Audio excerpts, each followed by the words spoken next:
Le frère. Bonjour, pasteur. Bonjour. Moi, c'est Moïse. J'ai des questions par rapport aux enseignements que nous avions reçus au cours de la semaine. Surtout ce que vous avez dit à propos des enseignements des démons. Qu'en est-il aux enseignements où, en fait, ce n'est pas un enseignement des démons. Peut-être que le pasteur a mal compris et il enseigne ça. Ce n'est pas sous inspiration de démons, mais peut-être une mauvaise compréhension. Selon mon avis, c'est que nous avons l'habitude d'appeler la puissance à l'église, pasteur. C'est-à-dire, nous voyons des fois, quand le pasteur vient, il prie pour les gens tombent. Quand on touche au pasteur, on touche à un prophète, les gens tombent. On a l'habitude de l'appeler la puissance. Or, moi, quand je lis la Bible, la seule partie où j'ai vu les gens tomber, c'est lorsque Jésus a menacé les puissances de ténèbres qui venaient le prendre pour l'amener à la croix. Et quand on est de la puissance du Saint-Esprit, à chaque fois qu'une personne était du ne tombait pas. C'était une puissance, mais il ne tombait pas. Mais aujourd'hui, on a tendance, surtout au Congo, de considérer vraiment quand il y a un moment de prière, on touche à un habit d'un homme de Dieu, les hommes tombent, on appelle ça la puissance. Expliquez-nous, pasteur, on veut comprendre qu'est-ce qu'est la puissance. Deuxièmement, il s'agit de la question sur les démons. Vous avez dit, on chasse les démons, on n'envoie pas le feu. Si je me rappelle bien. Bon, moi j'ai un avis un peu contre. J'aimerais au moins avoir votre avis. Dans la plupart des cas dans la Bible, là où on a chassé les démons, ça concernait beaucoup plus la délivrance. C'est-à-dire quelqu'un qui est possédé d'un démon, Jésus le menace, les disciples le chassent. Mais qu'en est-il des démons qui ne possèdent pas un corps, mais qui nous attaquent? Moi, je me dis, il est possible qu'on les envoie le feu, qu'on déclare des choses sur eux et qu'ils les subissent. Dans quel cas? Quand la Bible dit, toute langue qui se lèvera contre toi, tu les condamneras.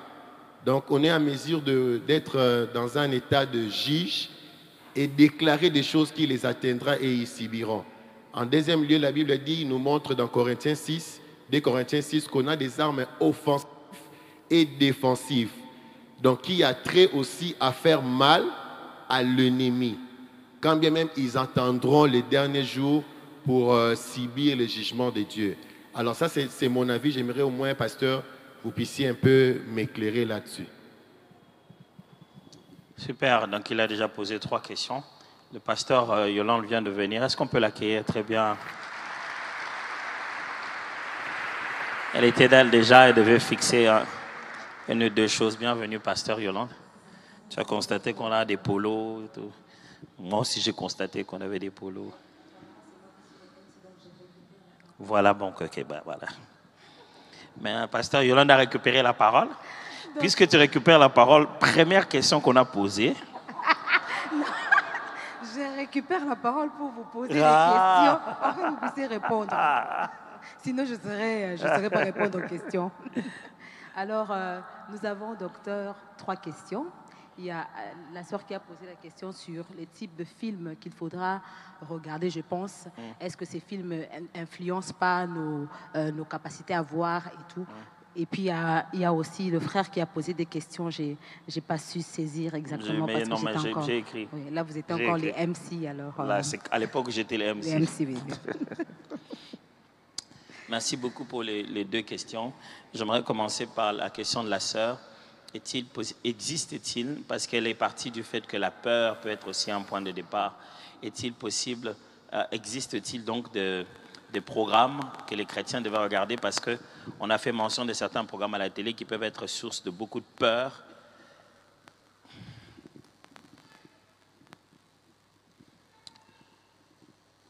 L'une des choses que cette Église aime bien mettre en avant, c'est le fait que la vie chrétienne, c'est une vie que l'on vit personnellement dans son cœur devant le Seigneur, mais elle est aussi une culture. Elle affecte tous les aspects de notre vie.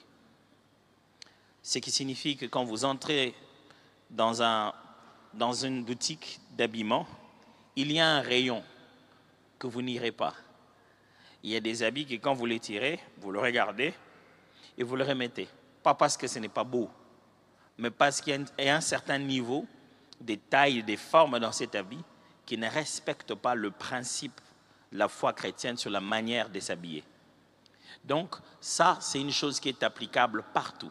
Si, même dans notre façon de consommer les repas à table, il existe les œuvres de la chair appelées excès de table, qui consiste, c'est plus que juste l'idée de manger, d'en manger trop, mais c'est beaucoup plus large que ça, l'excès de table. Mais rien que l'idée de savoir que notre consécration, notre besoin de nous maintenir dans la norme de la foi, va de la pensée.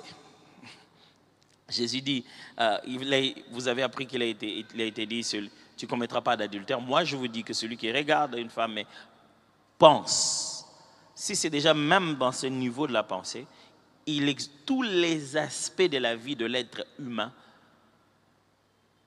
le chrétien devrait vivre séculier, appelé à vivre en tant qu'une personne consacrée. Je veux bien le dire. Ne voyez pas ça comme des limites. Voyez ça plutôt comme notre territoire. Ne voyez pas ça comme des interdits. Voyez ça plutôt comme la description de tâches. Quand on te décrit que toi tu es directeur, c'est vrai qu'on te dit que tu n'es pas responsable, tu n'es pas le propriétaire de l'entreprise. Le but de la description des tâches qu'on te donne, ce n'est pas pour te dire que tu n'es pas le propriétaire. Le but de la description des tâches, c'est pour te dire qu'est-ce que tu es. Le but ici, ce n'est pas de dire à chaque chrétien quel programme ne pas suivre. Le but du chrétien, c'est de dire qu'est-ce qui édifie. Paul dit, tout m'est permis. Mais tout n'édifie pas. L'ajoute, il dit, tout m'est permis, mais je ne me laisserai asservir par quoi que ce soit. C'est-à-dire qu'il y a un niveau où tu te mets à consommer une chose qui est fondamentalement pas un péché, mais qui a un degré d'attraction et d'addiction au point que tu deviens dépendant de cela. Alors, bien sûr que si, les chrétiens ne peuvent pas tout regarder. Ça, vous le savez, je n'ai pas besoin de vous le dire. Pourquoi les chrétiens ne sont pas là en train de regarder des gens dans la nudité? Parce que vous savez que c'est interdit par la Bible. Pas seulement parce que c'est interdit par la Bible, mais parce que même les médecins en parlent, les gens témoignent sur ça, les psychologues en parlent, les gens témoignent de comment ça fait souffrir, ils font des témoignages, c'est rempli sur Internet, de comment ils souffrent du fait d'avoir passé toute leur vie à regarder des images de nudité. Ça n'a même pas besoin d'être chrétien.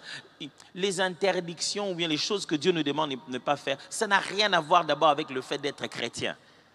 Ça a tout à voir avec notre propre bien-être. Qu'est-ce que Dieu a à voir avec ce que tu regardes à la télé? Ne voyez pas ça comme des interdictions rituelles, ou si je fais ça, je deviens impur. Qu'est-ce que Dieu a à voir avec ce que toi tu regardes à la télé? Donc il vient te dire, non, il sait que ça te détruit. Quand tu interdis ton enfant de ne pas faire une chose, qu'est-ce que tu as à voir avec ça? Tu dis non, tu n'es pas censé regarder ça à la télé. Qu'est-ce que tu as à voir? Tu sais qu'à cet âge, il n'est pas capable de supporter ça. C'est parce qu'il sait de quelle matière il nous a fait que Dieu nous dit touche pas ci, touche pas ça. C'est nuisible à nous. Il n'y a aucun péché que tu commets qui puisse souiller Dieu. Il reste saint. Ce que tu fais là ne lui atteint pas. Donc, tout ce qu'il nous dit, ce n'est pas pour lui. Ce n'est pas parce que lui va se dire non, il dit tu te fragilises pour rien. C'est la chose que tu mets en toi au moment d'abandonner. Ça va te coûter cher. Chaque fois que tu poses certains actes, ça fait monter le degré de puissance chez les tentateurs. Il y a des choses qu'il ne faut jamais faire, de sorte que quand le diable essaie d'appeler ça en toi, il n'y a rien dedans. Je te dis que si c'est une boisson enivrante ou quoi, celui qui n'a jamais goûté à ça n'a pas le même degré de tentation. Tu lui proposes, tu lui dis, bon écoute, tu veux bien voir ça? Il dit, non, moi. Mais si quelqu'un a déjà un long passé, dont il connaît le goût, les marques, les formules et tout, tu lui proposes ça, la tentation est différente. Le diable a des souvenirs à ramener dans sa tête. Et ces souvenirs, notre cerveau est tellement bête que des fois, il ne se rend pas compte de la différence. Pouf, le souvenir arrive, le cerveau pense que c'est déjà là, que tu as déjà dit oui. Du coup, il envoie la salive. Tu commences déjà à saliver. Tu commences déjà à avoir des envies de... Seigneur, si maman Seigneur, Seigneur. Alors, il est bon que tu ne puisses pas emmagasiner dans ta tête des genres de choses qui donnent l'avantage au tentateur. Les mangas, quelle différence? Pensez-vous que c'est parce que c'est un dessin animé que c'est moins offensif? Parce que si c'était fait avec des êtres humains, ça serait plus offensif. Je ne vais pas m'attarder, mais surtout pas me croire expert dans le domaine. Les quelques fois où j'ai eu à travailler avec les gens qui sont dans le film ou à jouer dans un film, tu verras toujours que dans le domaine du cinéma, il y a ce qu'on appelle un storyboard. C'est en fait toutes les séquences qui vont se faire dans le cinéma sont d'abord dessinées. On dessine qu'il faut qu'il y ait quelqu'un assis comme ça, on fait une histoire dessinée. Et c'est ça qu'on va maintenant faire exécuter les gens. Le film est un dessin animé d'abord, à l'origine. Au lieu d'animer le dessin, on a plutôt donné des personnages vivants qui exécutent quelque chose qui a été dessiné aussi. Ça a été raconté et dessiné. Ce n'est pas parce que c'est dessiné c'est que c'est moins offensif. Non. Que ce soit quelqu'un qui a des pouvoirs mystiques en homme avec des effets spéciaux et que ce soit un manga qui en a, le but est le même, l'effet est le même, la pensée est le même. Je vous assure, nous, quand on regardait les mangas au début, à l'époque, on avait quoi? Les Dragon Ball Z, on avait quoi? Nos mangas à l'époque étaient moins agressifs. Aujourd'hui, les types de mangas qu'il y a, ouf, c'est non seulement agressif, c'est addictif. Les enfants commencent à... Il faut qu'ils regardent. Oh, c'est l'heure de regarder ça. Je vais le regarder. Je vais te dire quelque chose qui va maintenant au-delà de chrétien Bible. Sachez-le que chaque peuple tente de véhiculer sa langue, sa culture pour dominer les autres. Ça vous donne une meilleure position économique. Alors, si tu regardes, la plupart de ces mangas, quand tu vas les regarder, même à la télé, même sur Canal+, tu verras que certains mangas sont toujours en japonais. Tu vas te battre à suivre à ta manière, mais c'est en japonais. Les versions françaises sont à peine... Les mangas ne sont pas seulement des dessins animés. C'est une culture et c'est une histoire. C'est puiser des mythologies de ce peuple. Et vous avez les mangas, vous avez la K-pop, vous avez un certain nombre de choses qui véhiculent le message de la culture japonaise. C'est qui est normal, chaque peuple fait véhiculer son message. Et donc, dans cette but, c'est vous préparer à la réalité de leur peuple. À partir de ce moment, tout le monde de cinéma et tout cela, c'est un monde purement commercial. Si vous aimez quelque chose, vous allez vous habiller comme ça. Alors, quand ils vont faire une tenue avec les mangas, avec les... Comment ça s'appelle le truc là, on jette un jeu et ça sort un animal. Les Pokémon, les enfants de l'école vont tous demander des sacs avec Pokémon. C'est tout un marché concret. Dès qu'on a fait un film, après, il y a plein de personnages du film, en mini, en petit, en sac. Hein, c'est totalement commercial aussi, ces choses-là.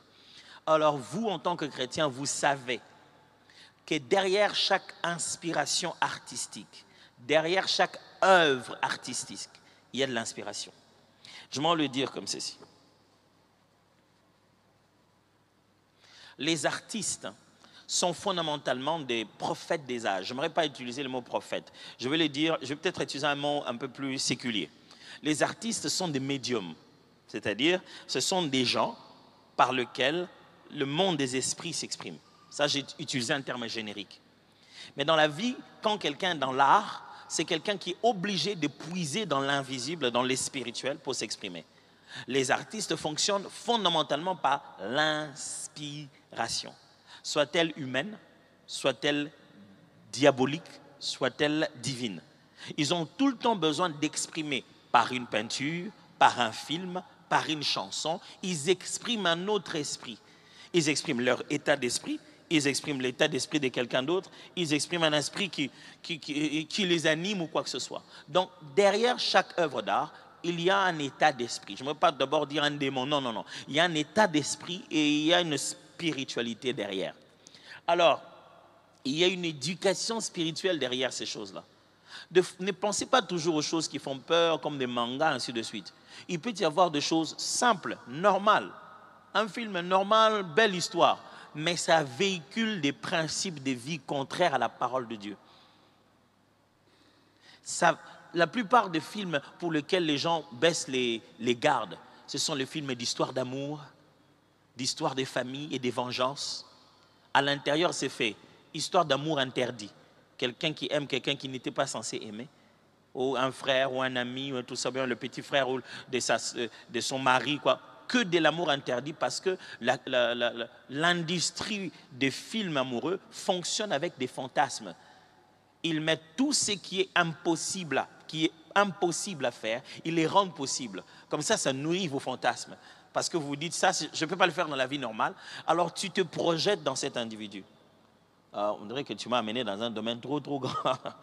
Mais ce que j'essaie de te répondre là-dessus, c'est que oui, nous chrétiens, nous n'avons pas le droit de faire, je ne vais pas dire ça le droit, disons que nous chrétiens avons l'avantage de ne pas tout faire. Tout m'est permis, mais tout n'est pas utile. Et les mangas peuvent-ils être aussi agressifs? Bien sûr que oui. Ce n'est pas en vain que quand vous regardez la télé, on met sur Canal+, par exemple, on met des âges. Interdit en moins d'interdit. Parce que c'est à cet âge-là, l'état d'esprit de cet enfant n'est pas suffisamment développé pour distinguer réalité et mensonge ou bien image. Mon fils, quand il regarde son truc qu'il appelle vecteur, c'est un gros truc là qui fait que sauter des obstacles, c'est tout ce qu'il fait, les trucs. Il saute, il fait des sculptes. Dès qu'il finit de regarder vecteur, il va sauter sur toutes les chaises. Parce que les chaises deviennent comme comment je vais appeler ça, des obstacles qu'il voyait. Il saute, il fait des chutes. À un certain âge, l'enfant ne comprend même pas la différence qui existe entre ce que nous savons tous, que c'était un film. Et un autre film qu'on l'a laté. Ces enfants-là, Superman existe. Autant que d'autres croient, Père Noël existe. Dans cet univers de possibilités, dans lequel certains adultes savent que c'est faux, sache-le très bien, nous tous on pensait que XOR existe. Donc on voit certains cas dans la vie, il faut pas bien le cas où XOR sera, il y a na Kinshasa. Alors, c'est beaucoup plus dangereux, surtout quand ça donne l'air d'être inoffensif.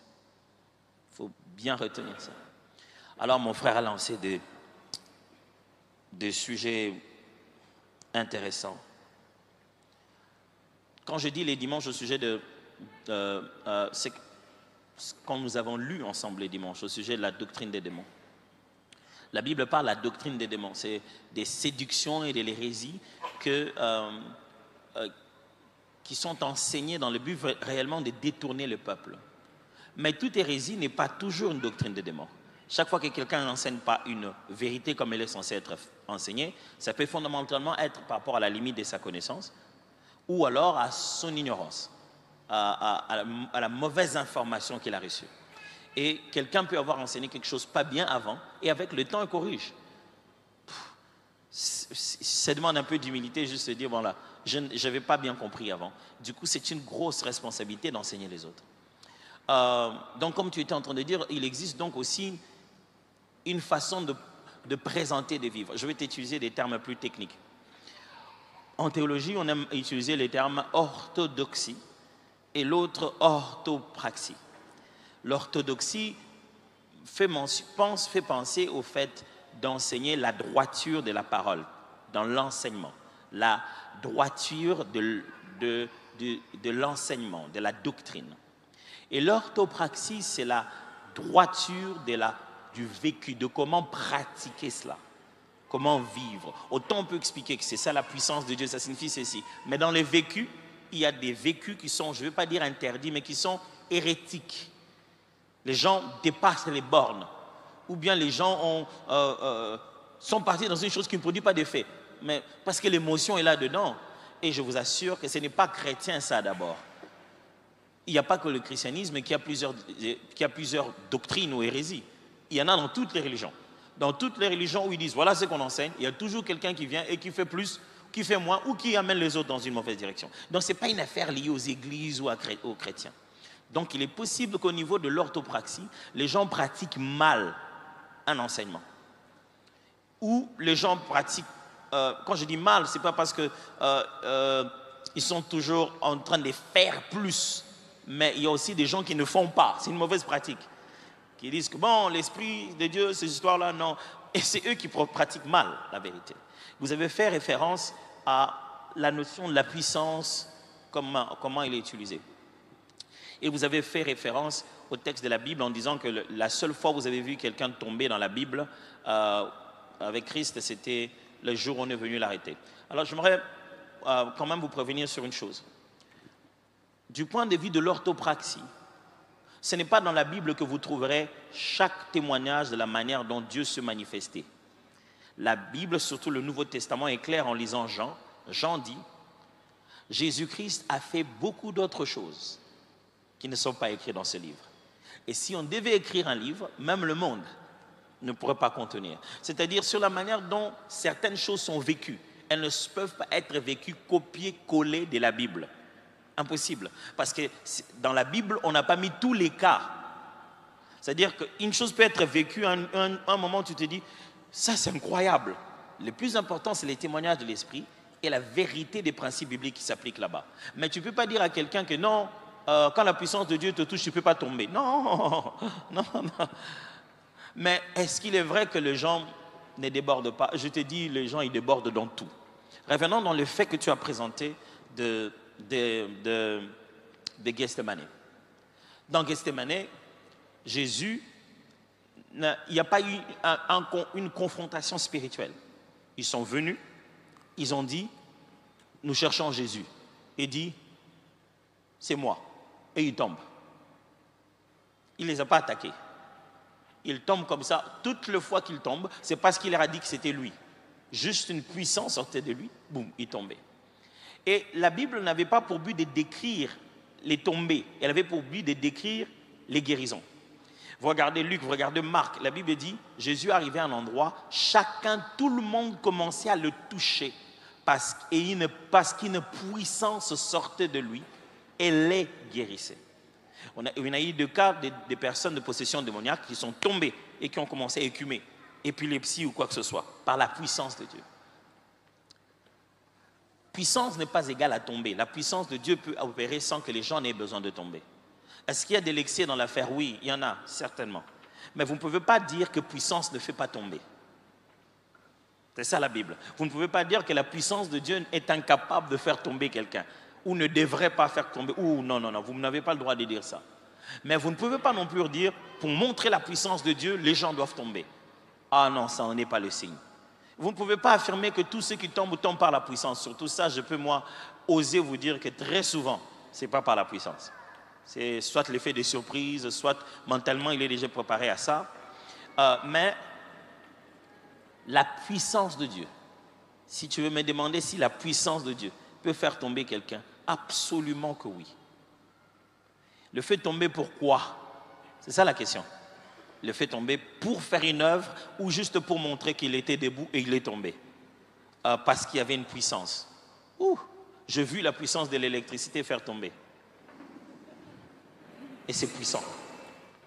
Je pense que vous avez compris ma réponse là-dessus. Ne dites pas que la puissance de Dieu ne peut pas faire tomber. Parce que Jésus, en se présentant seulement, ils étaient par terre. Mais ne dites pas que tomber est le signe ultime de la puissance. Parce que la puissance de Dieu, telle qu'elle habite en nous tout le jour, elle est là. Nous sommes remplis du Saint-Esprit et on n'en tombe pas. Donc puissance ne signifie pas toujours faire tomber. Et au troisième niveau, j'ai dit, tomber oui, mais tomber pourquoi? Quel est le but? Quel est le travail qui est fait dedans? Y a-t-il pas aussi un travail qu'on fait, on prépare aux gens de la manière déjà de tomber? On dirait qu'à force de voir que l'on tombe, au bout d'un moment que les gens s'habituent. Mais j'aimerais insister, la puissance de Dieu, elle est suffisante pour faire tomber. En finissant donc la deuxième question où tu as parlé de... où j'aurais dit que j'étais en train de lire le texte, justement, texte que je n'ai pas encore interprété, je vais interpréter ce dimanche, sur la délivrance du fou de Gadara. Et je vous ai dit comment Jésus était en train de les chasser. Jésus, comment il opérait? Il a opéré juste par la parole. Je vous dis, il n'a pas envoyé les feux, il n'a rien fait, il a juste opéré par la parole. Mon but à moi, ce n'était pas vous dire que envoyer le feu, c'est anti-biblique. Non, ce n'était pas ça encore d'abord mon but à moi. Ce n'est pas celui-là. Mais vous venez de construire quelque chose de théologiquement complexe tout à l'heure. Vous dites, on se place en position de juge, on peut donc déclarer des choses qui les atteindront. J'ai une question pour vous. Je sais que vous n'allez pas répondre maintenant, mais c'est rhétorique. Jusqu'à quel point sommes-nous capables de juger dans cette position de juge? Où nous sommes capables de dire, si je déclare une chose, ça va l'atteindre. Tu peux le faire atteindre jusqu'à quoi? Quelle est la limite de cette atteinte? C'est juste feu, sang, flamme, douleur? Est-ce que tu peux le blesser? Est-ce que tu peux le tuer? Est-ce que tu peux l'emprisonner? Ou tu penses que parce que tu as décrit clairement ce qui doit arriver à un démon, alors là, tu l'as mieux contrôlé? Ou tu penses que parce que tu te mets en position de conscience de quelque chose qui arrive spirituellement, donc tu peux mieux te battre contre ça? Savez-vous combien de combats sont autour de votre vie pour lesquels vous ne dites rien? Que les anges de Dieu combattent. Ils font quoi ces démons si toi tu n'as pas donné d'ordre? Si tu devais être à la vitesse de donner chaque ordre spirituel sur ton adversité, tu serais mort il y a longtemps. C'est rapide ce combat que tu n'as pas idée. Quand Dieu te donne la possibilité de prendre conscience de comment toi tu dois jouer le rôle, activer les choses à partir de la terre, bien sûr que tu donnes un ordre précis. Jésus disait, loin-toi de moi. Il dit, va-t'en. Il ne dit pas seulement, Satan, je te mets. Il dit, va-t'en. Jésus disait, va-t'en. Il dit, sors de ce corps. Alors, ce que l'on veut faire subir comme douleur aux démons, ou comme, j'appelais ça quoi? Comme punition, la douleur qu'on veut faire sentir à ce démon-là, en le brûlant de feu, c'est quoi l'idée? Parce que les armes avec lesquelles tu combats, comme tu me l'as dit tout à l'heure, en citant les armes offensives, en fait, dans l'exemple de Paul dans Éphésiens, il n'y a qu'une seule arme offensive, une seule. C'est l'épée de l'esprit qui est la parole de Dieu. C'est ça ce qu'Éphésiens dit. L'épée de l'esprit, ça ne veut pas dire l'épée spirituelle, ça veut dire l'esprit, l'épée que le Saint-Esprit nous donne, et cette épée-là, c'est la parole de Dieu. Ce n'est pas la flamme que tu envoies qui le brûle. C'est le fait que l'esprit t'ait demandé d'envoyer une flamme. C'est ça qui est puissant. C'est quand tu fais ce que dit l'esprit. C'est quand tu le fais comme dit l'esprit. C'est quand tu dis ce que l'esprit inspire. C'est ça qui devient une arme. Le mal que nous avons, on a créé un système. Donc je vais le repousser au maximum. Je sors dans mes histoires, j'envoie le feu, le feu. Au bout d'un moment, on se rend compte que dans ces combats, on dirait que nous, les chrétiens, on souffre. Et ils ne se battent pas comme ça.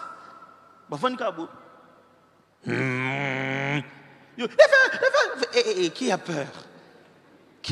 On dirait que c'est nous qui avons peur. Et après avoir fait tout ça, envoyer le feu, tout ça là, et demain, après 2, 3, 4 jours, tu le vois, tu es fatigué, épuisé. Tu dis, mais Seigneur, Seigneur, vraiment Père, bâti en moi jeune. Pourquoi? Parce que les éléments fondamentaux qui sont censés te rendre puissant, ces éléments-là, tu les as négligés. Tu as appris, tu as fait d'une épée que l'Esprit a donnée hier, tu en as fait un système. Or, tout commence par la foi. Si pendant que tu parles, tu ne crois pas, que tu parles en position d'autorité, que ce que tu as dit se fait, la Bible dit, tout ça tu fais, c'est rien. Quand quelqu'un, il prie en chassant, en espérant que ça va se faire, il dit, ah, na bengani, bona bengani, vraiment, parce na bengani, on s'est bien mais simba, donc, tu as fait quoi finalement? Alors, je ne voulais pas te répondre très théologiquement, tu as posé beaucoup de questions qui sont très très théologiques, mais je voulais juste te faire comprendre, si ton inquiétude, si est-ce que je réfute le fait que pendant le temps de combat spirituel et d'autorité spirituelle, nous avons la capacité de donner des instructions précises qui vont arriver à l'adversaire, je ne refute pas ça du tout. Ce que je voulais vous démontrer, c'est que tout commence d'abord par la parole. Et la parole est un ordre précis. Ce n'est pas des artefacts à concevoir et à lancer à l'adversaire. Nous sommes dans une guerre spirituelle, mais on n'utilise pas les mêmes méthodes. Ne commençons pas à faire des incantations Nzambe. Tout ça,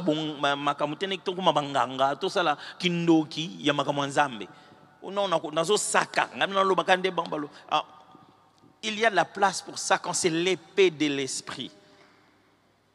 Notre foi chrétienne dépend énormément du Saint-Esprit, qui connaît bien ce monde spirituel et qui sait comment nous faire naviguer. Mais si tu penses que c'est parce que tu sais qu'on peut jeter les feux que tu vas gagner tous tes combats, c'est que tu n'as pas compris comment ça fonctionne. Ça fonctionne par la foi, ça fonctionne par ta position en Christ, par l'épée de l'esprit. Donc, ce n'est pas en te réveillant la nuit, tu dis, bon, tu as jeté le feu aux mêmes personnes, aux mêmes esprits. Et ils reviennent demain, tu jettes encore le feu aux mêmes esprits.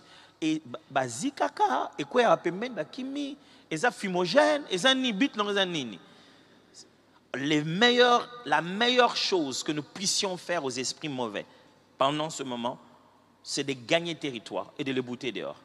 Chaque fois de les mettre hors de l'endroit où ils avaient domination, de les chasser le plus loin que possible. Jésus ose permettre aux esprits de quitter un individu et d'entrer dans les animaux. Vous imaginez ça? Pourquoi il ne les a pas brûlés? Il ne les a pas envoyés carrément le feu. Le feu, bobima. Tu sais, quand tu fais quelque chose de régulièrement mal, le diable il ne va pas te corriger. Ah, le diable ne te corrigera pas. Jamais un démon va te dire, non, ça va bloquer le feu. Est-ce que vous voyez que ils en ont des boucans ça? Imagine-toi que chaque fois que tu dis le feu arrive, le feu arrive, le feu arrive. Il va dans le cas de l'adversaire. Et puis après, maintenant on a l'épée. C'est toi qui choisis les armes. L'épée. Nazo kata. Mon ami, mets ça en tête. Soyons sincères. Tu coupes un esprit de quoi? Ce que nous vivons physiquement ont leur réalité spirituelle. Le fait que nous disions que nous avons une main, ce n'est pas parce que Dieu a une main. Il dit qu'il nous a créés dans son image. Mais il n'a pas une main à 5 doigts. Tout ceci, ce sont des symboles qui ont été rendus physiques, mais des principes spirituels plus élevés. Le fait qu'on dise qu'il y a l'épée de l'esprit, ce n'est pas une épée. Ça veut dire qu'il y a une capacité précise d'atteindre un point, de diviser, de pénétrer, qui existe en esprit selon la parole que l'esprit te donne. Alors, vous n'êtes pas en train de les brûler. Vous n'êtes pas en train de les brûler. Imaginez-vous qu'on va les mettre en enfer avec le feu, mais ils ne vont pas se brûler. Ça va juste le tourmenter. Alors, les réalités spirituelles sont totalement différentes. J'aimerais que vous puissiez prendre conscience que nous avons le pouvoir. Est-ce que nous déclarons au nom de Jésus? S'accomplit. L'épée de l'esprit qui nous est donnée, ça marche toujours. Ne systématisons pas le combat spirituel à cause d'une chose qui s'est faite ici, d'une chose qui s'est faite là-bas. L'une des raisons des échecs des églises aujourd'hui, c'est le copier-coller. Les gens n'écoutent plus l'esprit et ne font pas ce que l'esprit leur dit. Ils disent, lui il avait fait, moi aussi j'ai fait. Et on essaie, ça ne marche pas. Mais on n'ose pas dire la vérité. Au fond de son, on se dit, c'est que n'a pas quitté, aux aimés. C'est que n'a pas quitté, aux gênés. C'est que, imposer un matin, imposer. Mais on ne passe pas plus de temps à dire, Saint-Esprit, quelle est cette petite chose? S'il te dit, cette petite chose, fais don de tes habits. Tu ne vois aucun combat spirituel dedans. Jésus guérit un homme, mais voilà ce qu'il fait. J'ai pris beaucoup de temps, j'espère que je suis en train d'éliminer des questions en même temps. Hein. Et Jésus guérit un homme, il arrive, qu'est-ce qu'il fait? Il était aveugle. Il le prend, il sort avec lui. Ils sortent de la ville. Il est en train d'appliquer l'épée de l'esprit. Il est en train de se battre dans un combat spirituel énorme. Il le prend, il sort de la ville. Il va dehors, il finit la guérison, il finit. La guérison est finie, il lui dit, ne rentre pas dans la ville. De peur qu'il t'arrive quelque chose de grave. Il dit, il aurait pu lui dire, papa, tu sais le combat spirituel qu'il y a dans cet endroit. Savoir ce qui ne marche pas ne signifie pas que vous l'avez résolu. Il suffit de regarder des fois dans notre pays. Nous tous, on sait que ça ne marche pas. Ça ne signifie pas dire que ça disparaît. Savoir que c'est l'adversaire ne garantit pas comment le battre. Comment le battre, c'est l'épée de l'esprit qui te permet de le battre. Voilà, je pense que tu aurais voulu peut-être un peu plus de questions, un peu plus d'éclaircissements, un peu plus de versets bibliques pour qu'on puisse essayer un peu d'échanger. Je peux sentir ton souci de mieux comprendre, bien de te défendre sur ce sujet. Mais je ne pense pas que ce soir on saura le faire. J'espère que cette réponse a pu donner des orientations. Je ne répondrai pas comme ça dans tout le reste, mais je pense que ça, j'ai voulu vraiment donner tellement de bases à la première question pour que certaines autres questions trouvent déjà des réponses. D'une journée talk table. Une autre journée talk table. Une journée. Parce qu'à c'est à lire. Alors, on va prendre de ce côté. Il y a déjà quelqu'un qui a levé sa main. Est-ce qu'il y a le micro? Docteur, on prend 2 questions? On prend 2, hommes et femmes, à chaque rangée. S'il n'y a pas l'autre genre, on en prend un. Il y a déjà une maman qui est en train de prendre le micro. Bonsoir. Bonsoir. Moi, c'est la sœur Claudine Foura. J'ai des petites questions. Dans Genèse, au chapitre 2, verset 7, la Bible démontre que Dieu a créé l'homme.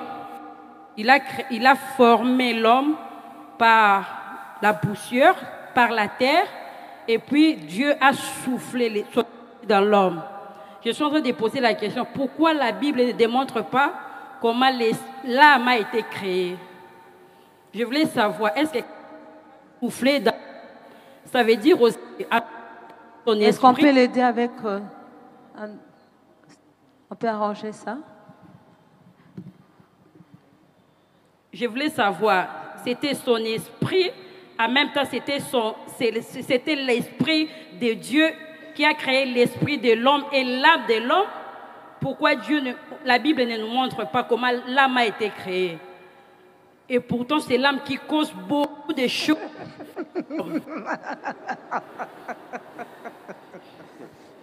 Tu veux aller voir comment ça a été écrit, comme ça tu vas juste éteindre ça. Vas-y, deuxième. Je voulais aussi savoir, pour votre avis, pour un enfant qui a été traumatisé quand il était petit. Il a été traumatisé, une fille qui a été traumatisée, il avait perdu ses parents et elle grandit avec la peur. Qu'est-ce qu'il faut faire? Il faut passer par une délivrance, il faut aller voir un psychiatre. Qu'est-ce qu'il faut faire pour ces genres de cas? Un homme? Il y a un frère qui est devant ici. Bonsoir, pasteur. Je suis la personne. C'est les frères Mardoché. J'avais une question, pasteur. C'est concernant l'exorcisme. Vous avez dit qu'il y a une différence entre la délivrance et l'exorcisme. J'aimerais maintenant savoir la différence se situe à quel niveau entre la délivrance et l'exorcisme. Et si l'exorcisme est recommandé dans la Bible. Merci. Merci. Docteur, on commence par le frère et puis on finit avec la sœur. Oui. Commençons par le frère. Merci beaucoup. Je n'ai pas voulu aborder ce sujet-là. Les dimanches, ça va aller nous amener trop loin. J'ai passé le temps à expliquer ça très très bien aux ouvriers. Je ne pense pas que vous ayez pu participer à ces réunions-là. J'ai passé du temps à expliquer tous les textes, les termes bibliques de quels sont sortis les mots de délivrance, exorcisme. L'exorcisme, vous trouverez le terme biblique qui donne l'idée de l'exorcisme, vous le trouvez plus dans l'histoire des fils d'Eskéva. Dans le judaïsme, comme dans beaucoup d'autres religions anciennes et dans d'autres peuples, l'art de chasser les démons ou de sortir des démons des corps existait depuis longtemps. La chose dont tout le monde s'est étonné de Jésus, c'est qu'il le faisait ayant autorité, non pas comme les scribes. Il avait l'exousia, les shmeka, en hébreu, donc une autorité si grande qu'il parlait seulement. C'est ça ce qu'on appelle la délivrance chez nous, que Jésus délivre. La délivrance, c'est donc le fait d'utiliser d'autorité du nom de Jésus pour libérer quelqu'un de l'emprise de l'ennemi. Mais la pensée de l'exorcisme soutient d'abord la pensée de la formule. Il y a des formules à répéter. Dans l'exorcisme, on dit des choses bien précises, on les cite même dans les cahiers. Aujourd'hui, si tu participes à un exorcisme catholique, par exemple, il y a des formules qui sont en latin, qu'il faudra prononcer. Il y a un rituel. Il faut préparer la personne à exorciser. Il faut mettre des artefacts autour. Et c'est comme ça que ça se faisait dans le judaïsme. C'est comme ça que les fils de Sceva exerçaient cela. C'est comme ça que certains sacrificateurs exerçaient. Quand tu regardes dans l'histoire biblique, c'est un élément extra-biblique, donc c'est théologique, tu verras que dans l'histoire, il existait même dans la pratique des démons, pour la sortie des démons d'exorcisme, il existait même des négociations. Certains démons, après avoir longtemps, certaines personnes avaient des esprits mauvais, l'exorciste faisait quoi? Organiser une séance où il faisait manifester les démons, ou l'esprit, pas toujours les démons, l'esprit, disons-le comme ça, et il demandait à l'esprit qu'est-ce qu'il veut pour qu'il sorte. Et l'esprit demandait qu'on puisse faire un service quelconque. Il dit, moi, je suis entré dans ce corps parce que voilà, il y a ceci, c'est là, faites ceci, c'est là et je sortirai. Et la famille organisée, et voilà, les démons sortaient. Mais Jésus les menaçait, il ne négociait pas. Il leur parlait, toi, sors. C'est pour ça qu'on pensait que pour que tu aies une telle autorité sur eux, tu dois être leur chef. C'est pourquoi on dit, il fait ça par Belzébul, le prince des démons. Ils étaient tellement étonnés que les démons lui obéissent comme si on dit Bayébani. En effet, les démons les connaissaient. Hey, je suis fils de David. La différence simple entre l'exorcisme et la délivrance n'est pas dirigée vers des formules. Elle n'est pas dans la récitation de formules et des aspects bien particuliers qui vont garantir les résultats. L'exorcisme, c'est un protocole. Vous respectez tout un protocole qui a des récitals, des formulations bien définies. Pendant que la délivrance va tout droit vers le moment d'exercer le nom de Jésus. Le danger que nous sommes en train de courir maintenant, c'est que de plus en plus de gens qui font des délivrances sont tellement en quête de formules, ce que j'étais en train de dire à mon frère tout à l'heure, ils ont commencé petit à petit à formaliser la délivrance comme de l'exorcisme. Au point que maintenant, les gens n'ont plus confiance à la puissance et à l'autorité de l'esprit, mais la formule qu'ils vont utiliser. En disant, bon, il s'est assemblé 3 fois, Bablo Gaboua, quand tu jeûne à 3 jours, qu'il soit à jeûne pendant 3 jours, et on va monter à la montagne. Pas le premier jour, le 3e jour, on a Boutou. Donc, on est entré dans une formulation de l'exorcisme qu'il y a dans ce cas-là. Donc, c'est un peu ça la simple petite différence. J'espère que ça va t'aider. Ma sœur a posé 2 questions. La première, c'est l'âme. Il a créé l'âme pour qu'on comprenne. Comme ça, on s'en débat. L'étude biblique qui concerne la question de la formation et de la nature de l'être humain, en théologie, on appelle ça de l'anthropologie. Comment l'homme est homme. L'anthropologie n'existe pas qu'en théologie, hein, ça existe dans les autres sciences, ça parle juste de l'être humain, mais la Bible traite aussi de l'anthropologie qu'on appelle l'anthropologie biblique. Dans l'anthropologie biblique, il y a des débats, il y a des questions justement comme celle que tu es en train de poser. Je vais peut-être rendre encore ton débat plus difficile. Comment se transfère l'esprit? Cet esprit-là que Dieu a soufflé dans l'homme, il ne souffle plus. Mais les autres êtres humains qui naissent directement avec l'esprit. Qui souffle chez eux? Alors, on se pose la question, le transfert de l'esprit est-il génétique? Est-ce que c'est dans les gènes ou dans le sang? Donc, il y a des choses que vous croyez juste être de la matière. Vous dites, oh, c'est juste de la matière, c'était son sperme, c'était son sang. Et la Bible appelle ça la sémence de la femme. C'est bizarre, hein? La Bible dit la sémence de la femme. La traduction française dit la descendance de la femme. Écrasera celle du serpent. Et la Bible dit la vie est dans le sang. On commence à se poser la question, comment un esprit a créé un autre être qui vient corps, âme et esprit? Comment on duplique ça? Tu vois? À aucun moment tu souffles. On souffle sur le bébé. mais il vient avec vie. Et quand ce souffle-là n'est plus, il arrête de se développer à l'intérieur. Ce qui signifie que le premier homme créé et les autres qui se reproduisent ne se reproduisent plus selon les mêmes principes. Ça va?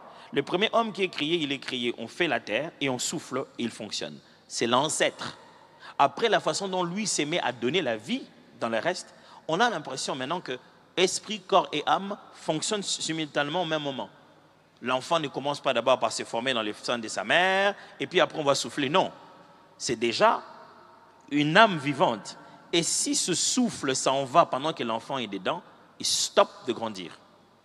Mais le corps, c'est la poussière, ça aurait pu grandir par soi-même. Non, maintenant c'est le corps. Depuis que l'esprit est soufflé dans le corps, c'est l'esprit qui vivifie. C'est pour ça que c'est dit dans Job. En réalité, dans l'homme, c'est le souffle de Dieu. Le corps ne sert à rien, comme le Nouveau Testament le dit, c'est l'esprit qui vivifie. Alors, quand Dieu a soufflé dans l'homme, il a libéré l'esprit. Il n'y a qu'une seule source de tout esprit, c'est Dieu. Personne ne fabrique des esprits. Il n'y a que Dieu qui donne.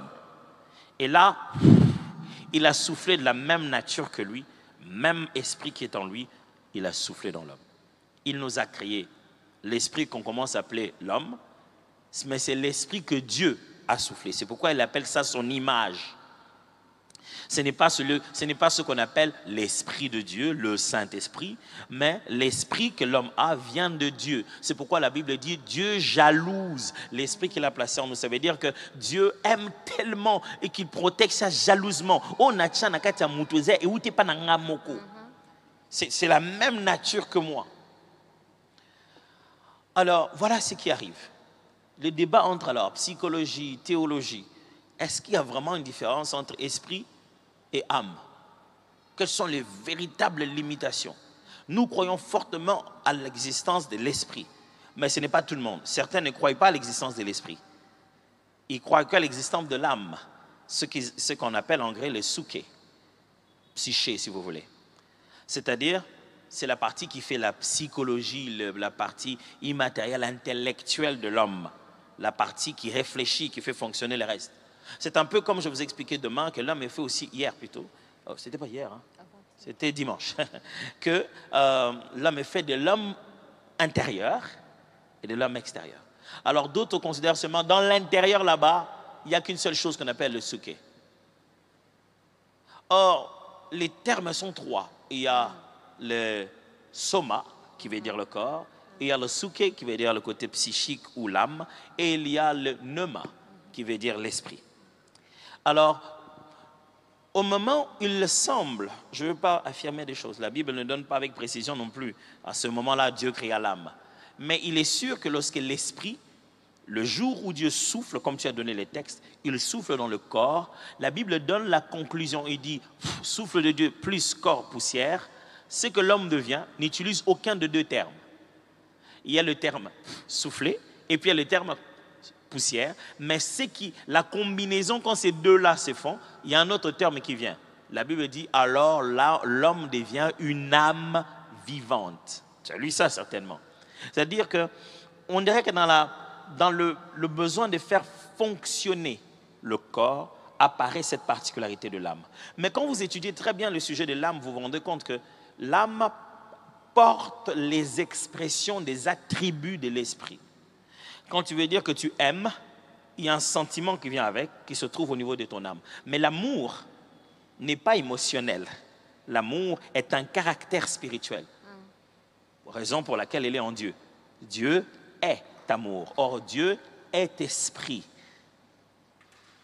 Et donc, l'âme est devenue cet instrument par lequel nous pouvons exprimer ou ressentir ou expérimenter les attributs de l'esprit.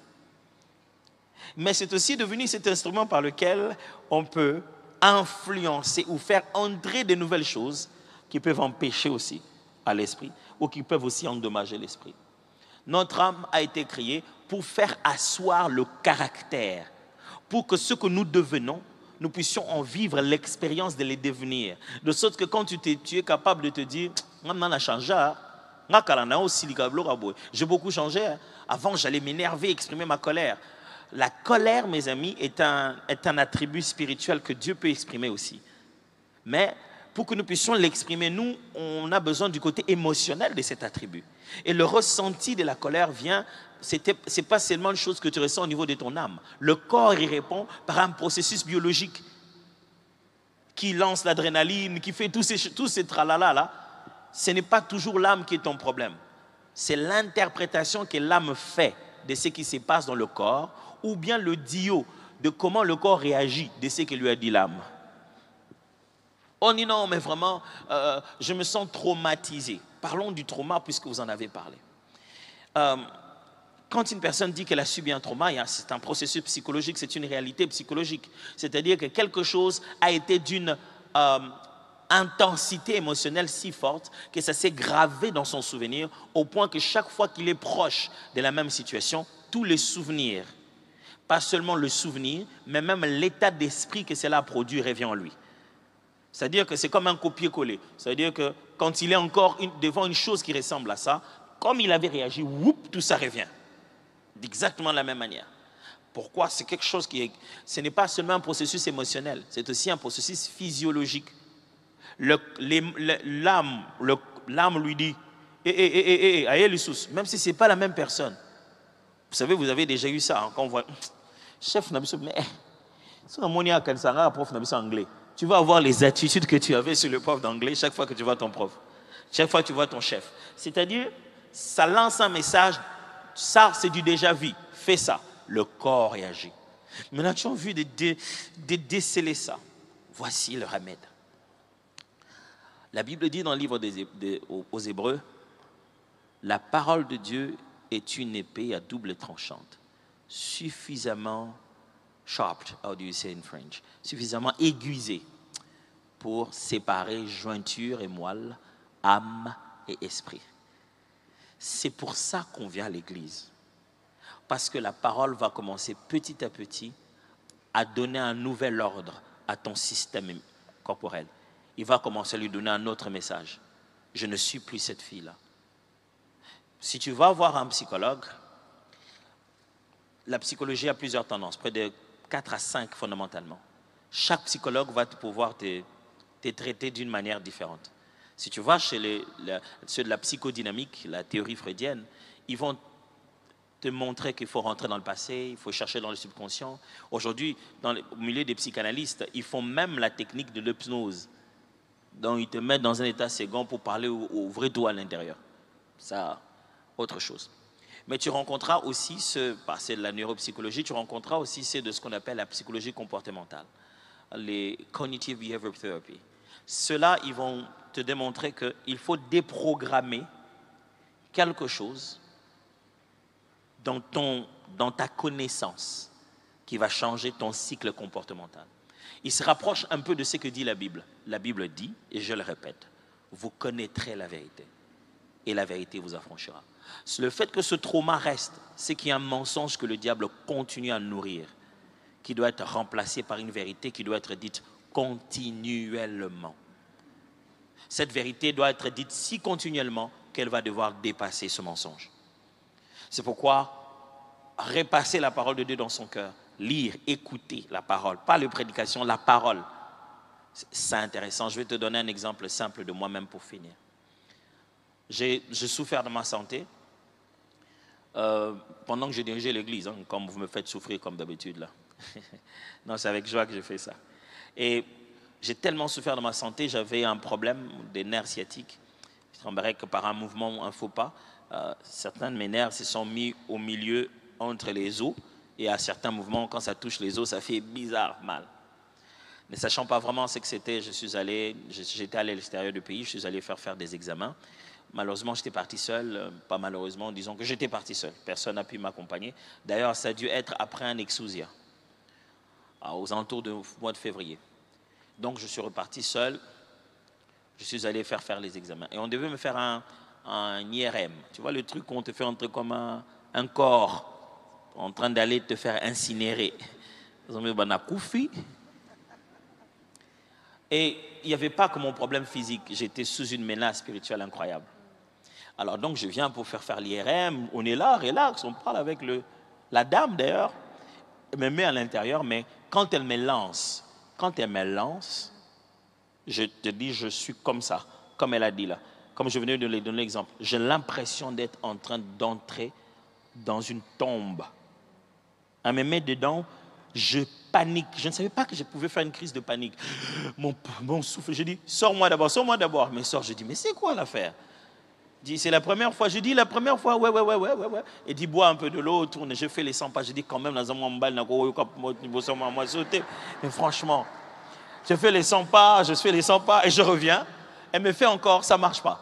Elle m'a dit, écoute, tu es venu avec quelqu'un? Je dis, non, je suis venu seul. Elle dit, écoute, va te reposer, on refait ça même demain, peut-être que tu es stressé. Je dis, oui, je rentre. Je rentre. Mais c'est le moment où Moïse va aller voir Dieu et dit, Seigneur, toi tu m'as dit que tu les délivrerais. Et j'étais là en train de prier, j'étais sérieux avec Dieu. J'ai dit, Dieu, et on nous tout ça, j'ai dit que j'ai l'impression que c'était pas... Qu'est-ce qui s'est passé? Je t'ai dit, demain, je devais passer un jour avant d'aller, j'ai jeûné le lendemain.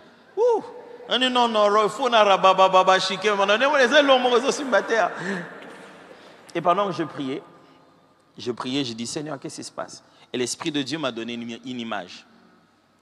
Je me suis souvenu que quand j'étais petit, c'est comme ça que nos grands frères nous punissaient. La plus grande punition dans la maison, on te disait, donc on entrait sous le lit, et je restais comme ça. Et puis, biso déjà mbetu, et ça déjà moissé, ce que ce bâtiment on a fait. C'était pas beau, il n'y avait pas de courant. Donc, c'était un exercice traumatisant et j'ai intégré ce traumatisme. Et je ne savais pas. Donc, je n'étais jamais encore revenu dans ma vie dans une expérience semblable. Pour que je me rende compte que ça peut me faire... Je ne me reconnaissais pas, je t'assure. J'ai fait une crise de claustrophobie. Claustrophobie. J'étais chef scout, na côté na ba place na bima, mais au côté là on va finir le machine aux autres. Et pendant que j'étais là, j'ai dit, Seigneur, oui, je me souviens de ça, mais je ne savais pas que c'était aussi fort en moi. Mais je sais que pendant ce moment de ma punition, j'ai eu des pensées, j'ai réfléchi, j'ai imaginé des choses. Et je me suis conditionné. Mais plus jamais c'est arrivé dans ma vie après 7 ans. Mais ça m'avait traumatisé. Vous n'êtes pas toujours conscient de chaque trauma. Et ça s'est manifesté à ce moment. Qu'est-ce que je fais? Pendant que je priais l'Esprit, je disais, mais Seigneur, c'est pas trauma. Oui. C'est un petit problème. J'ai dit, quelle est l'épée de l'Esprit? Il m'a dit, entre sous le lit. Oh! Et elle dit, prie sous le lit. Tu dois changer ton atmosphère du sous le lit. Ok. J'ai passé toute ma journée de jeûne et prière. À chaque séance de prière, je priais sous le lit. Pendant que je priais, je parlais en langue, je priais. Et je commençais à entendre en moi le texte du psaume qui dit, l'Éternel est mon berger, je ne manquerai de rien. J'ai commencé à parler ça. Suivez juste l'épée de l'Esprit, mon frère. Des fois, il dit, ça suffit. Et j'ai commencé à dire ça. Chaque fois que je disais ça, je n'avais plus conscience que j'étais sous le lit. 2 jours après, je pars, j'arrive. Je vois la chose, mon cœur commence à se battre. Bon, il m'a dit, je vais te mettre dans la musique dans les oreilles. J'ai dit non, il y a ma musique, on a une église. Et vous aurez la musique en Zambie. Parce que généralement, à cause du bourdonnement, on vous met des fois des oreilles. J'entre. Je regarde, tu sens une peur qui arrive et je ferme mes yeux. Je t'assure, je n'ai pas pu prier. J'ai juste répété, l'Éternel est mon berger. Je ne manquerai de rien. Il m'a dit, n'aie pas peur, tiens même pour 10 minutes. Alexa va 10 minutes,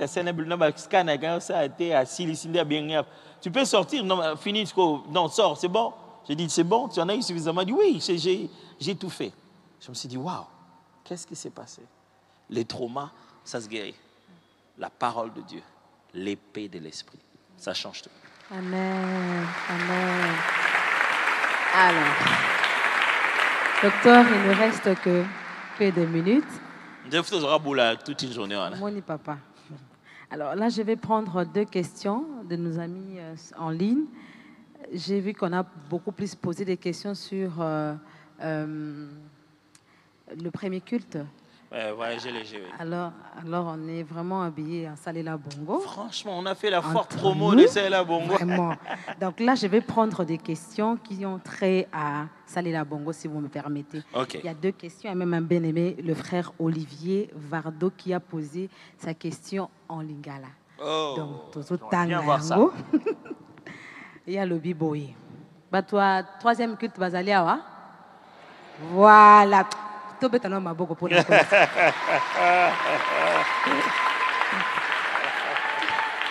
Donc, awa ndeko Olivier a le biboye. Losako pasta bongo. Zamene Mokonzi. Le sac, on répond toujours au sac. Il faut absolument répondre. Mutuna eza boye.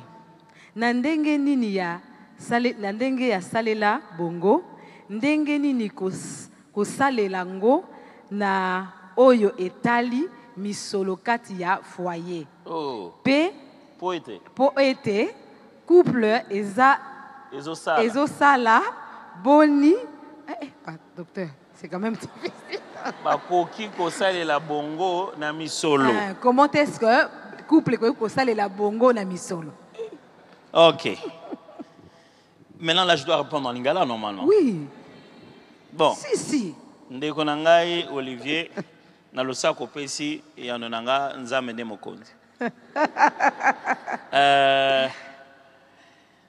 Makombosa la bongo na kati ya couple mingi na likambo tali mbongo. Nebso likambo solo. Mingi ba couple, et sonne la moi makambo wela 4 na 5.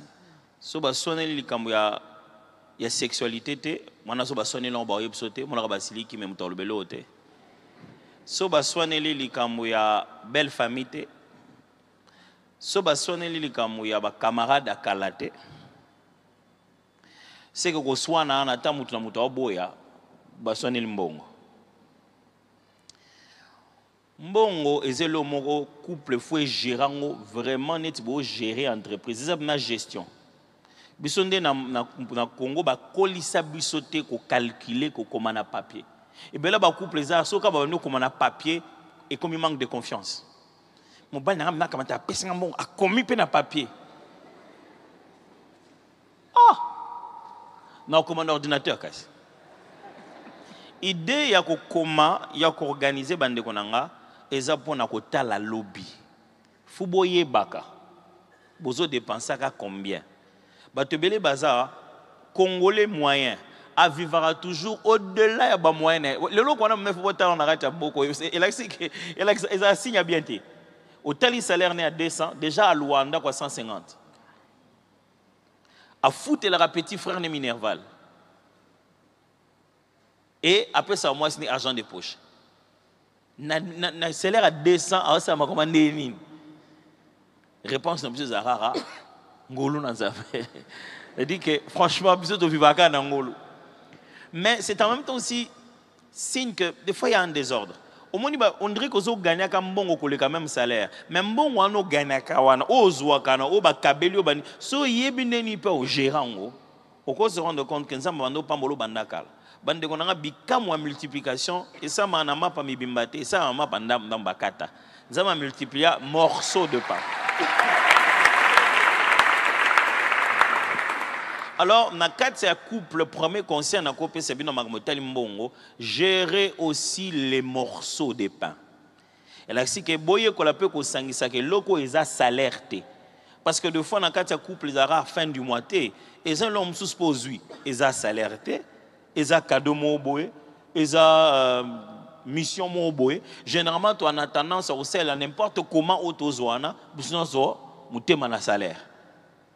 Alors, couple Seigneur Bobetara, les sola mbongo, clairement. Les sola mbongo, généralement, ils arabouent. Mingi. Alors, le baron, ah, Seigneur, j'ai suffi dans les commis passés. Dans le cas de le belon, on a moins bien. Mingi n'a qu'à ta couple.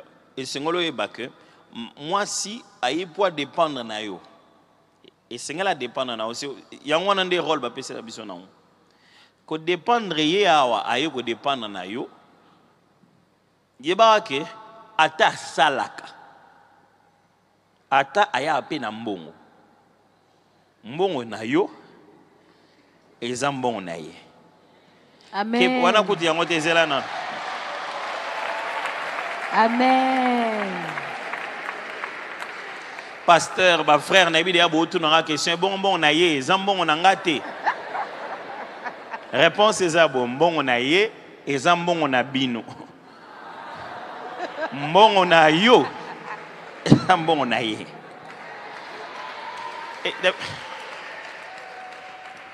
Elingo lakisa nini, eza ndenga mabete, elingi seulement lakisa boyeke. Na oyo yo mobali ozo gagner lokola mbongo, eza pour prendre charge, na prendre soin na ndenge nzamba kelela biso na ndenge tozalara. L'être qui perpétue la race, c'est la femme.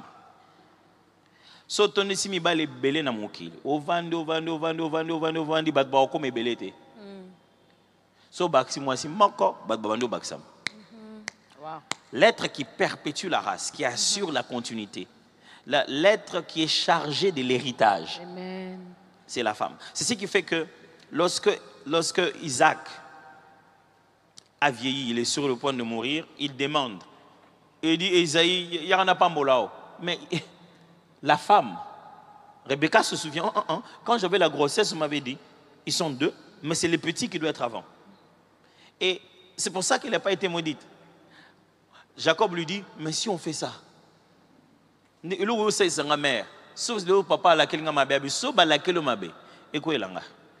était, elle, en train de réellement assumer sa fonction principale qui consiste à collaborer avec Dieu pour maintenir la continuité divine de la bénédiction. Et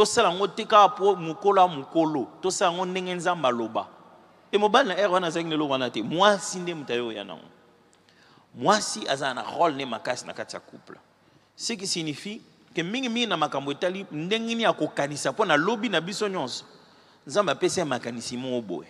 Yo kanisa stratégie, yo kanisa to kene wapi, ya kanisa ka pérennité na stabilité. Et rôle wana il faut trouver équilibre na kati nango.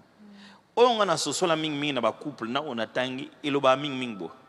Mobali aza investisseur na couple au généralement mobali nemta a memambongo mingi mais mingi de manière générale mobali aza investisseur moi si aza je vais utiliser le terme économe aza mobali aza chargé de risquer l'argent moi si aza chargé de sécuriser l'argent bon considérer ba rôle wana contradictoire té.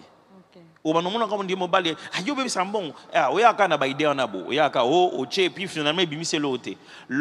aura toujours tendance à ressentir cette flamme d'aller risquer parce que toi on a 10 oh ce bien on lobby tout channel au moins ça 1000 on le mauvais mais il va pas s'arrêter.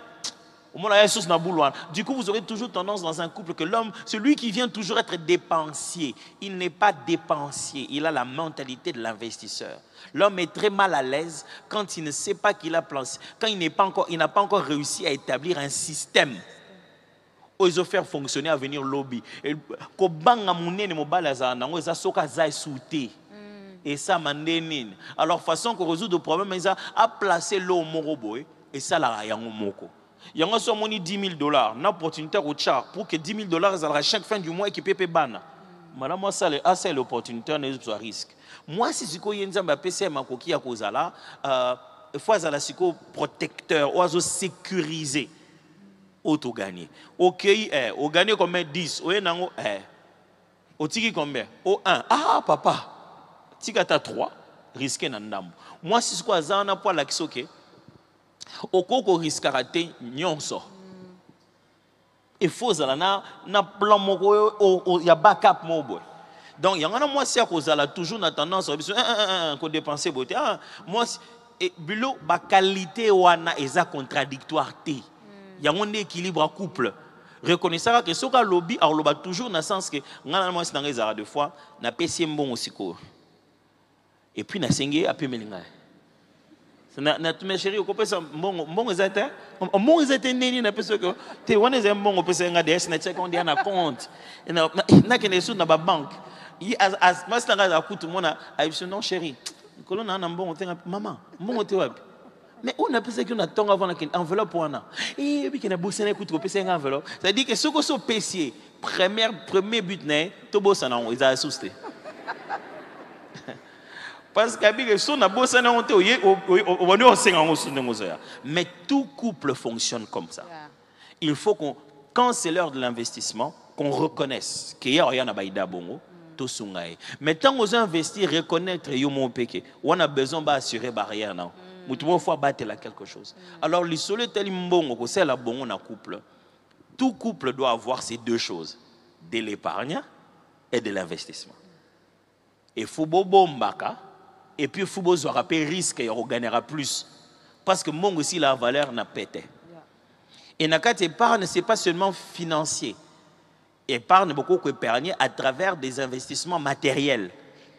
C'est-à-dire que bobo mimbongo nanda ko botongi mutukate yaya. Amen. On est passif. Amen. Donc si on a pesi maele sengel nande onangai et que osungé makasi. Docteur, tant on a vu Cécilie, mais nani tozo motuna moko mosusu ya maman Ruth Kandolo. Est-ce que vous pouvez savoir sur motuna maman Ruth? Et ça en français. Maman Ruth Kandolo. Et pas Tony Motuna sur Salela Bongo. Maman Ruth, voilà. Maman Ruth Kandola. Oui, Ruth Kandolo, voilà. oui. Elle a dit ceci. Docteur, vous avez dit que vous utilisez le même don pour servir Dieu et pour les business. Alors, comment peut-on reconnaître ce genre de dons et comment peut-on les exploiter? Frères et sœurs, dès que vous entendez le mot don, ne pensez pas d'abord au pneuma. Au pneumatikos, c'est-à-dire le don spirituel, comme on dit, le don de l'esprit. Quand vous entendez don, écoutez, entendez ce que vous appelez de fois par les termes comme talent, comment je dis, on dit, il a son talent inné et tout ça là. Dans cette église, nous avons un niveau dans l'enseignement des disciples qu'on appelle gifted. Et gifted qui signifie talentueux ou bien rempli de dons. On apprend à un moment donné, au premier niveau, on apprend quel est le don spirituel. Et au deuxième niveau, on commence à apprendre aussi les autres types de talents. Quand Dieu a créé l'être humain, il ne l'a pas créé pour qu'il soit une partie sacerdoce, une partie séculière. Église, l'État. Jésus t'en a eu. Ce bon à Satan à temple. De toute sa carrière, il n'a pas servi au temple. Il a servi Dieu. Il a servi le Père sur la terre. Mais il n'a pas été un homme de temple. Est-ce que vous me suivez très bien? Il a été charpentier. Il a fait plein de choses entre-temps dans la vie. Quand nous avons appelé ça, ils ont un département nantais. Ils ont pas tout coquille, c'est l'angoti na kele la biso. Dieu nous équipe pour accomplir notre but sur la terre. Et notre but sur la terre, ce n'est pas l'église, mes amis. Vous savez à quel moment a existé l'église? Et donc, tous ceux qui n'avaient pas l'église avant, quelqu'un qui avait des dons, des prophéties aussi forts que le roi David, même étant sur le trône, continuait à chanter des paroles prophétiques que nous chantons jusqu'aujourd'hui. Quelqu'un peut avoir des habiletés prophétiques pour lesquelles Asa sont actifs dans une église, mais qu'il utilise puissamment dans son milieu professionnel. Non, monsieur, que nous n'avons pas le foutu en culte. Et lorsque la Bible montre, par exemple, des dons de révélation dans le livre des Corinthiens, elle insiste sur la particularité. Elle insiste sur la particularité que lorsque le non-chrétien, le non-croyant vient dans l'assemblée, les pensées de son cœur sont révélées et glorifiera Dieu le jour où il le visitera. Ça veut dire que les dons de révélation ont aussi un but, les non-croyants. Des fois, j'ai vu les gens être choqués parce qu'on a donné une prophétie sur quelqu'un qui a une mauvaise vie ou qui n'est pas chrétien. Ou qui vous a dit que les prophéties, c'est pour les sanctifier? Non. C'est les dons qui a pour but de révéler la pensée de Dieu, de révéler l'omniscience de Dieu. Et cette révélation-là est une technique d'évangélisation. Dieu ne parle pas aux prophètes que de chrétiens. C'est faux. Sinon, tout le livre de Jonas ne sert à rien. Parce que c'est son message, pas aller donner à Israël, à Ninive, à un tout autre peuple païen. C'est d'ailleurs l'un des seuls livres du Nouveau Testament dont tout le prophète est concentré à aller parler à un autre peuple qui n'est pas juif. Alors, en revenant un peu à ce qu'elle est en train de se poser la question, c'est ça la première des choses. Sachez que vous avez été créés pour un seul but. la gloire de Dieu. Et ce but-là, vous devez l'atteindre à l'église, où que vous puissiez aller. Et vous avez été équipés. Certaines de ces choses, vous l'avez reçues dès le sein de votre mère. Dieu vous a formaté comme ça, avant que vous puissiez recevoir les dons de la nouvelle naissance. Vous aviez déjà les dons de la première naissance. Et maintenant, très souvent, ce que vous allez manifester dans le milieu de dons spirituels, c'est très lié à votre mission. N'oubliez pas, quand je parlais de voyager léger, quand vous regardez les bagages de quelqu'un, vous savez quel genre de mission, quel genre de voyage il fait. Quand vous regardez les types de dons qui se manifestent en vous, vous voyez quel genre d'appel vous avez reçu. Quant à vous donner les explications sur comment on découvre ce don, comment on l'exploite,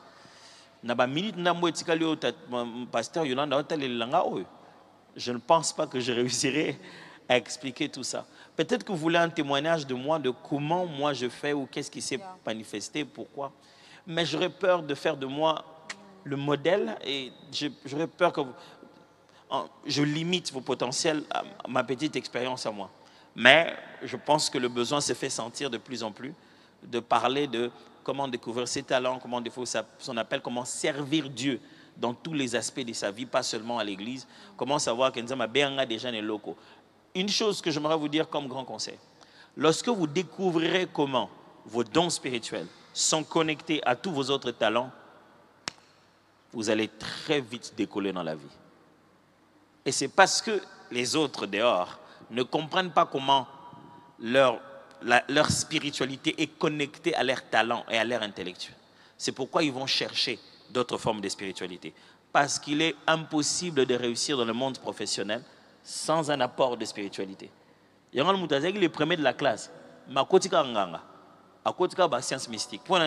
Parce que pour réussir dans mon kilo, dans le cerveau, il faut une connexion spirituelle. Et tu as été reconnecté à la bonne source sur ta vraie spiritualité. Et les dons reçus en esprit sont comme une lumière qui éclaire davantage les autres talents que tu as reçus dans ta première naissance naturelle. Ce qui est plus puissant que Moutasimba Bakis. Et c'est ce que vous comprenez, on a expliqué. On dirait que je sais que tout le monde a yango moko. Naebite ceux qui tout ça la vote, tout quand ils sont docteur Alors docteur, la bandi était tout ce qui si wana pona poko alelo. Tokosenga kaka libondeli ya papa. Ceux qui ont semblé que na yambonanga na pesa ba communiquer tous on a lui pamboli ya papa. Toko côté les mains. Naebite mitune ezalaki ebele na poko alelo kasi tango na biso ekoki kosalela bongo ezali pe kotosa tango papa tosengi yobondela pona biso.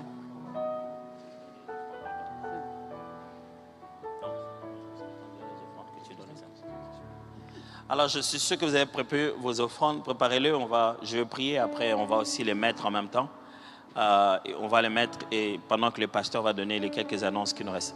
Est-ce que c'était utile de faire ça? On peut continuer la semaine prochaine aussi, c'est bon?